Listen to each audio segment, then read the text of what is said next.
सती, जो शिवानी द्वारा रचित गद्य है। गाड़ी ठसाठस भरी थी। स्टेशन पर तीर्थयात्रियों का उफान सा उमड़ रहा था। एक तो माघ की पुण्यतिथि में अर्धकुंभ का मेला, उस पर प्रयाग स्टेशन। मैंने रिजर्वेशन स्लिप में अपना नाम ढूंढा। बड़ी तसल्ली से अन्य 3 नामों की सूची देखिए। चलिए, 3 महिलाएं ही थी। पुरुष सहयात्रियों के नासिका गर्जन से तो छुट्टी मिली। 2 महिलाएं आ चुकी थी। एक, जैसा कि मैंने अपने नाम से ही अनुमान लगा लिया था, महाराष्ट्री थी और दूसरी पंजाबी। तीसरी मैं थी और चौथी अभी आई नहीं थी। मैं एक ही दिन के लिए बाहर जा रही थी, इसी से एक छोटा बटुआ ही साथ में था।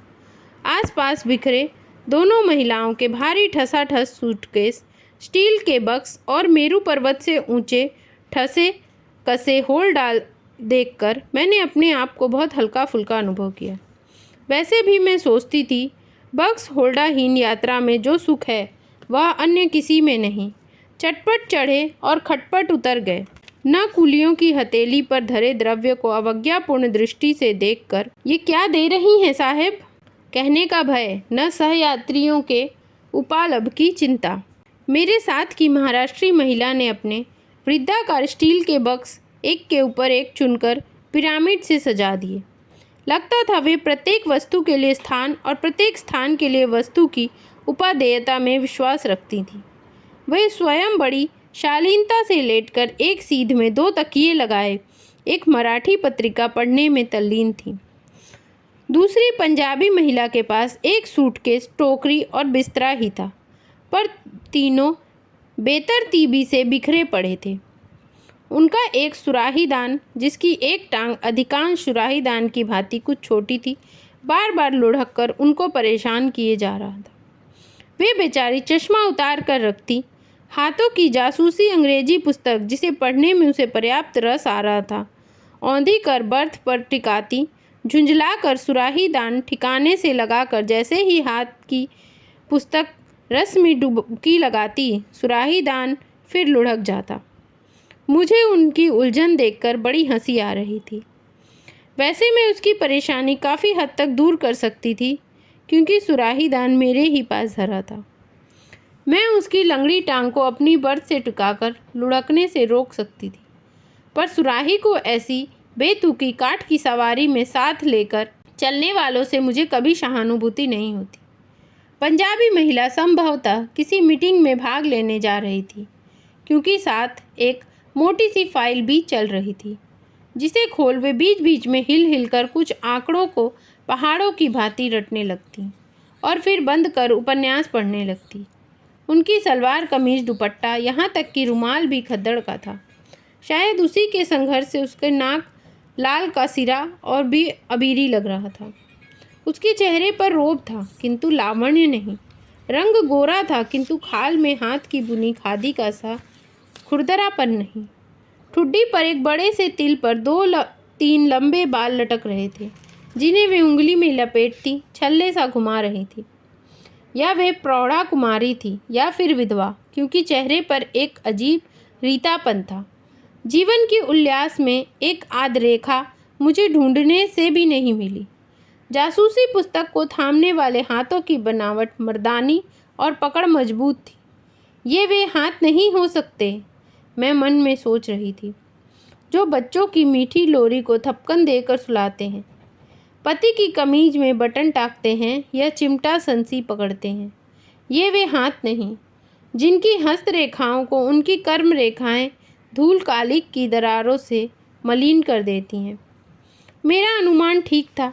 स्वयं ही उन्होंने अपना परिचय दे दिया। वे पंजाब के विस्थापित स्त्रियों के लिए बनाए गए एक आश्रम की संचालिका थी। हाल ही में विदेश से लौटी थी और लखनऊ की किसी समाज कल्याण गोष्ठी में भाग लेने जा रही थी। समाज सेविकाओं में उनका नाम अग्रणी था। महाराष्ट्री महिला के परिचय का कोई प्रश्न ही नहीं उठता था। वह स्वल्प भाषिणी सुंदरी पौढ़ा ने हम में से किसी को भी मैत्री का हाथ बढ़ाकर प्रोत्साहित नहीं किया। हाथ की मराठी पत्रिका को पढ़ती वे स्वयं ही मुस्कुराती जा रही थी और कभी गहरी उदासी से गर्दन मोड़ ले रही थी। स्पष्ट था, किसी कुशल मराठी कथा की लेखक की सिद्ध कलम का जादू उन्हें कठपुतली सा नचा रहा था। वे हमारे डब्बे में होकर भी नहीं थी। उनके गोरे रंग पर उनकी लाल शोलापुरी साड़ी लपेटे सी मार रही थी। गोल परिपाटी से बांधा गया जूड़ा एड़ी चुंबी केशर राशि के मूलधन का परिचय दे रहा था। कानों में 7 मोतियों के वर्तालुकार कर्णफूल थे और गले में था दूरी लड़का मंगलसूत्र, जिसे वे अभ्यासवश बार बार दांतों में दबा ले रही थी। उनके सामान पर संभवतः उनके पति के लेबल का नाम लगा था, मेजर जनरल वनोलकर, और वे वास्तव में थी भी मेजर जनरल की पत्नी होने के योग्य। पूरे चेहरे में दोनों आंखें ही सबसे ज्वलंत आभूषण थी। वे कुछ भी नहीं बोल रही थी, पर वे बड़ी बड़ी आंखें निरंतर हंसती मुस्कुराती, परिचय देती, मजाक उड़ाती जा रही थी। कभी वे मुझे देखती, कभी उस पंजाबी महिला को, पर आंखें 4 होते ही बड़ी अवज्ञा से दृष्टि फेर मंगलसूत्र दांतों में दबा पत्रिका पढ़ने लगती। गाड़ी ने सीटी दी। ठीक इसी समय हमारे साथ की चौथी महिला ने डिब्बे में प्रवेश किया। गाड़ी मानो उन्हीं के लिए रुकी थी। डांट डपट की फुफकारें छोड़ती गाड़ी चली और उसके धक्के के साथ वे महिला फद्द से सीट पर लुढ़क गई। उनके हाथ में बेत की बनी एक छोटी सी टोकरी थी और कांख में चौकोर बटुआ डब्बा था। उफ, लगता था गाड़ी छूट ही जाएगी। बाप रे बाप, कैसी दौड़ लगानी पड़ी। मैं उन्हें देखती ही रह गई। समाज सेविका ने जासूसी उपन्यास बंद कर दिया। मराठी मोनालिसा ने चश्मा उतारकर हाथ में लिया और बैठ गई। हम तीनों की ही दृष्टि उस चौथी पर आबद्ध हो गई। दोष हमारा नहीं था, वह चीज़ ही देखने लायक थी। हमारा घूरना उन्होंने भांप लिया। केम बेन, बहुत लंबी हूँ ना मैं? वह हंसी। 6 feet 10.5 inch, to be exact. शायद भारत की सबसे लंबी नारी। चलिए, यह अच्छा है, इस डब्बे में आज हम चारों महिलाएं ही हैं, नहीं तो मुए पुरुष भी मुझे घूरते। फिर वे दनादन हमारा इंटरव्यू लेने लगी। पहला प्रहार मुझ पर ही हुआ। समाज सेविका ने ठक ठक कर 2-3 रूखे उत्तरों के चांटे धर दिए। महाराष्ट्री महिला ने हिंदी नहीं जानता कह पीठ फेर ली, तो उस महिला ने त्रुटिहीन अंग्रेजी में धारा प्रवाह भाषण झाड़ दिया।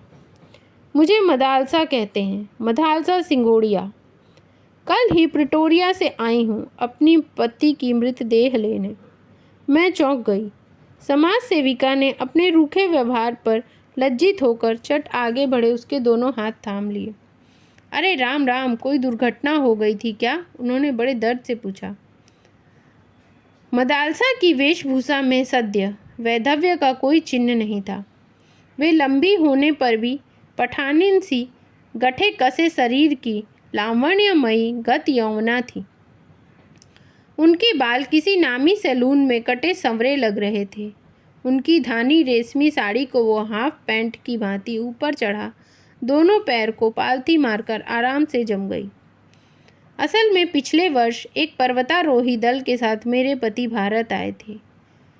वहीं एक एवलेंस के नीचे दबकर उनकी मृत्यु हो गई। तो क्या मृतदेह मिली अब? मैंने पूछा। हाँ, भारत सरकार ने मुझे सूचित किया तो भागती आई। बर्फ में दबी देह सुना ज्यों की त्यों मिली है।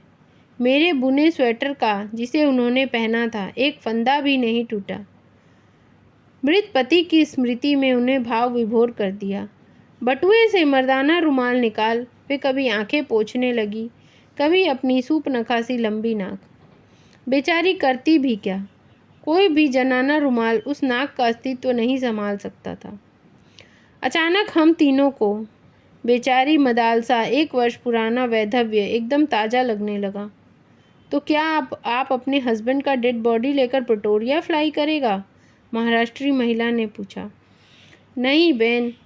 मदालसा सीट पर लेट गई तो लगा एक लंबे खजूर का कटा पेड़ ढह गया। एक लंबी सांस खींचकर उन्होंने कहा, मैं असल में सती होने भारत आई हूँ। हम तीनों को एक साथ अपने इस उत्तर का क्लोरोफॉर्म सुगा सती ने एकदम आंख मूंद ली, जैसे वो चाह रही हों अब हम उन्हें शांति से पड़े रहने दें। ऐसा भी भला किसी ने सुना था इस युग में? सुस्पष्ट उच्चारण में अंग्रेजी बोलने वाली 6 फीट 10.5 इंच की यह काया कल बर्फ में दबी पति की 1 साल बसी लाश को छाती से लगा राख भून हो जाएगी। नहीं, आपको ऐसी मूर्खता करने का कोई अधिकार नहीं है। यह एक अपराध है। क्या आप यह नहीं जानती? खादी दरी महिला उठकर मदालसा के सिरहाने बैठी। ऐसी गंभीर भाषण की गोलाबारी झाड़ने लगी जैसे चिंता सचमुच प्रज्वलित हो चुकी है और सती लपटों में कूदने को तैयार है। भावावेश के दुर्बल क्षणों में नाड़ी कभी कभी बड़ा बचपना कर बैठती है, इसका मुझे व्यापक अनुभव है। अभी हाल ही में मेरे आश्रम की 2 युवतियां ऐसी मूर्खता कर बैठी। मुझे ही देखिए, भारत विभाजन के समय मेरी पति की हत्या कर दी गई, पर मैं क्या सती हो गई? सिली सेंटीमेंट। यदि मैं भी उस दिन आपकी भांति सती हो जाती तो आज यह देह दीन दुखियों के काम कैसे आ सकती। पहले मॉडल जेल की अध्यक्षा रही और अब गिरी बहनों के आश्रमों की देखभाल करती हूँ। ना बहन ना, मदलसा ने करवट बदली। मैं तो सती होने ही भारत आई हूँ। हाय मेरा नील रतन नीलू डार्लिंग, कह वह फिर मर्दानी रुमाल से मुंह छिपाकर सिसकने लगी। आप चाहें तो मैं आपके साथ चल सकती हूँ। आपके पति के अंतिम संस्कार में सहायता कर आपको अपने आश्रम में ले चलूँगी। समाज सेविका ने अपने उदार प्रस्ताव का चुग्गा डालकर मदालसा को रिझाने की चेष्टा की। मदालसा बड़ी उदासी से हंसी। धन्यवाद बेन, पर ब्रह्मा भी अब मुझे अपने निश्चय से नहीं डिगा सकते। यह रोग हमारे खानदान में चला आया है। मेरी परनानी तो राजा राम मोहन राय और सर विलियम बेंटिक को भी धिस्सा देकर सती हो गई। और नानी जी के लिए तो लोग कहते हैं नानी जी की मृतदेह को नाना जी की मृतदेह को गोद में लेकर चिंता में बैठते ही स्वयं चिता धू धू करके जल उठी। फिर मेरी माँ और अब मैं। खैर हटाइए भी, पता नहीं किस धुन में आकर आप लोगों से कह गई। I should not have told you. मुझे आपसे नहीं कहना चाहिए था। चलिए हाथ मुँह धोकर खाना खा लिया जाए, क्यों, क्या ख्याल है? उन्होंने अपनी कदली स्तंभ सी जंघाओं पर दोनों हाथों से तीताल का टुकड़ा सा बजाया। हम तीनों को एक बार फिर आश्चर्य उद्दी में गोता लगाने की छोड़ वे टोकरी से एक स्वच्छ तौलिया साबुन निकाल कर गुसल खाने में घुस गई। उनके जाते ही हम तीनों परम मैत्री की एक डोर में गुथ गई। अजीब औरत है। आप क्या सोचती हैं, यह सचमुच सती होने जा रही है? मैंने मराठी महिला से पूछा। देखिए, मरने वाला कभी ढिंडोरा पीट कर नहीं मरता। वह हंसकर बोली। हमको तो इसका स्क्रू ढीला लगता है। उन्होंने अपने माथे की ओर उंगली घुमाई। इस जमाने में ऐसी सती फती कोई नहीं होती। क्षमा कीजिएगा, खादीधारी महिला बड़ी गंभीरता से बोली। मुझे औरतों का अनुभव आप दोनों से अधिक है। मैं ऐसी भावुक प्रकृति की भोली औरतों को चेहरा देखते ही पहचान नहीं लेती हूँ। आँख नहीं देखी आपने? कितना निष्पाप, पवित्र और उदार है। मुझे पक्का है पति की मृतदेह देखते ही यह वही मूर्खता कर बैठेगी जिसका यह खुलेआम ऐलान कर रही है। मुझे अपना प्रोग्राम कैंसिल कर इसके साथ जा पुलिस को खबर देनी होगी, तभी इसे बचाया जा सकता है। इतने में ही मदालसा हाथ मुँह धोकर ताज़ा चेहरा लिए आ गई। मेलगाड़ी वन, ग्राम, नदी, नाले, पुल कूदती फांदती सर्राटे से भागी जा रही थी। मदालसा ने अपनी टोकरी खोलकर नाश्ता दान निकाल लिया। जैसे खरबूजे को देखकर खरबूजा रंग बदलता है, ऐसे ही एक यात्री को देख दूसरे सहयात्री को भी भूख लग जाती है। क्षण भर में सती प्रथा पर चल रही बहस कपूर के धुएं की भांति उड़ गई और चटाचट नाश्ते दान खुलने लगे। आइए ना एक साथ बैठकर खाया जाए, मदालसा ने कहा और बड़े यत्न से स्वच्छ नैपकिन बिछा छोटे छोटे स्टील के कतरों दान सजाने लगे। धन्यवाद, मैंने कहा, पर हमारे साथ भी तो खाना है, इसे कौन खाएगा? वाह जी वाह, उसे हम खाएंगे। ईश्वर ने यह 6 फीट 10.5 इंच दुर्ग आखिर बनाया किस लिए है? उनकी भुवन मोहिनी हंसी ने हमें पराजित कर दिया। वैसे भी हम तीनों ने एक दूसरी को काक दृष्टि से सती के घृत पकवान को आंखों ही आंखों में घूरते चखते पकड़ भी लिया था। सुनहरी मोयनदान कचौड़ियाँ थी, मसालों की गहरी परत में डूबी सब्जियां थी, रायता था, चटनी थी और वे ठास ठास बांधे गए मेवा जड़े बूंदी के लड्डू। यह तो सफ़र का खाना नहीं, अच्छा खासा विवाह भोज है। समाज सेविका के आंखों से लार टपक रही थी। बड़ी हैवी खाना लेकर चली हैं आप, उन्होंने कहा और कचौड़ियों पर टूट पड़ी। हम तीनों के पास भारतीय रेल यात्रियों के साथ युग युगांतर तक चली आ रही वही पूरी तरकारी और आम के अचार की फांकें थी। अपना खाना खाया ही किसने? मदालसा के स्वादिष्ट भोजन को चुटकारे ले लेकर हम तीनों ने साफ कर दिया। उधर वे अकेली ही हम तीनों के नाश्ता दान को जीभ से चाट गई थी। विधाता ने सचमुच ही उसके शरीर के दुर्ग में असीम गोला बारूद भरने के लिए अनेक प्रकोष्ठों की रचना की थी। महातृप्ति के कई तार और मंद सप्तक की डकार लेकर हाथ मुंह धो मदालसा ने टोकरी में से एक मस्जिद के गुंबद के आकार का पानदान निकाला। यह मेरे नीलू ने मुझे बगदाद से भेंट लाकर दिया था। उसे पान बेहद पसंद थे। इसी से एक ढोली मगई पान और यह पानदान लेकर ही कल चिता में उतरूंगी। यह शहीदाना अदा से हम तीनों को घायल कर उसने केवड़ा, इलायची और मैनपुरी सुपारी से ठसा बीड़ा थमाया। सती प्रथा पर जोरदार बहस छिड़ गई। हाय मेरे अंतिम सफ़र की प्यारी साथिनों, तुम अब हमें नहीं रोक सकती। मदालसा लेट गई और बड़ी संधी आवाज़ में गाने लगी। न जाने जानकी नाथे सवारे सूँ थवाने छूँ। समझी इसका अर्थ? उसने देखकर मुझसे पूछा। जानकी नाथ भी ये नहीं जान सके कि सुबह क्या होगा। अब मुझे लगता था उस गुजराती पद की व्याख्या उन्होंने संभवतः हमारे हित में की थी। चलो जी अब सो जाओ, अब इस पृथ्वी पर मेरी अंतिम निद्रा है बेन। बहस व्यर्थ है, चलो गुड नाइट और बहुत अच्छे प्यारे प्यारे सपने दिखें तुम तीनों को। सचमुच ही उसकी शुभकामनाओं ने जादू का असर किया। ऐसी नींद तो पहले कभी नहीं आई। और सपने कभी लगता जगमगाते आभूषणों के ढेर में गोती खा रही हूँ। हीरे के हारों से गर्दन टूटी जा रही है, बाजूबंद अंगूठियों के भार से हड्डियाँ खिसकी जा रही हैं। और साड़ियाँ, क्या क्या रंग है, कैसा चिकना रेशम। साड़ियों के विशाल उद्दी में रंगीन कीमती साड़ियों की तरंगे रह रहकर ठहर उठी थी। इससे प्यारे सपने और क्या दिख सकते हैं। पर सपनों का अंत भी समुद्र के ज्वार भाटे की ही भांति हुआ। वास्तविकता की अंतिम तरंग ने पटाख से हम तीनों को धोबी पछाड़ दी। आंखें खोली तो सती गायब थी। हाय मेरे स्टील का बॉक्स।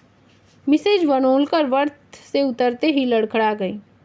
उनमें तो मेरे विवाह का जड़ाऊ सेट था। लगता है वह सती की बच्ची हमें कुछ विष खिला गई। सर फटा जा रहा है, उनका गला भर्रा आया। हाँ ठीक ही तो कह रही थी।